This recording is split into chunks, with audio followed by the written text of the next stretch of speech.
આજ રોજ જે હનુમાન ડોકડિયાથી નરસણ ટેકરીની બ્રિજની વચ્ચે જે રેલવે ફાટક હતી એ તંત્ર દ્વારા અચાનક કોઈને જાણ કર્યા વિનાની બંધ કરી દેવામાં આવી છે અને જે ફાટકેથી જે ડાયવર્ઝન કાઢ્યું છે એ એકદમ જોખમી છે.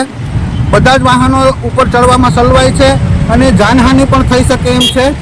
આવનારા પણ ત્યાંથી જાય છે અને જનારા પણ ત્યાંથી જાય છે અને જે બ્રિજ ઉપર રસ્તો ચડે છે ત્યાં બ્રિજ પૂરો થાય ત્યાં સુધી રોંગ સાઈડમાં જવું પડે એમ છે પ્રજાને.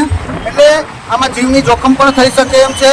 પહેલાં તો તંત્ર દ્વારા આ જે રેલવે ફાટક બંધ કર્યું છે એને સારું ડાયવર્ઝન આપે કે જે પ્રજાજનો અહીંથી પસાર થાય તો એને કોઈ પણ જાતનો પ્રોબ્લેમ ન થાય. અને જો આવનારા સમયમાં આ બ્રિજનો આ જે રેલવે ફાટકનો હલ નહીં આવે તો જિલ્લા કોંગ્રેસ દ્વારા રસ્તા રોકો આંદોલન પણ કરવા તૈયાર છે. એટલે તાત્કાલિક ધોરણે પ્રજાજનોને વિનંતી છે કે આ જો તમારે રેલવે ફાટક બંધ જ કરવું હોય તો જે પ્રજાજનોને નીકળવાની સુવિધા છે, જે ડાયવર્ઝન આપ્યું છે તે પરફેક્ટ રીતના ડાયવર્ઝન રિપેર કરી અને પ્રજાને નુકસાન ન થાય એ રીતે ડાયવર્ઝન આપવું જોઈએ.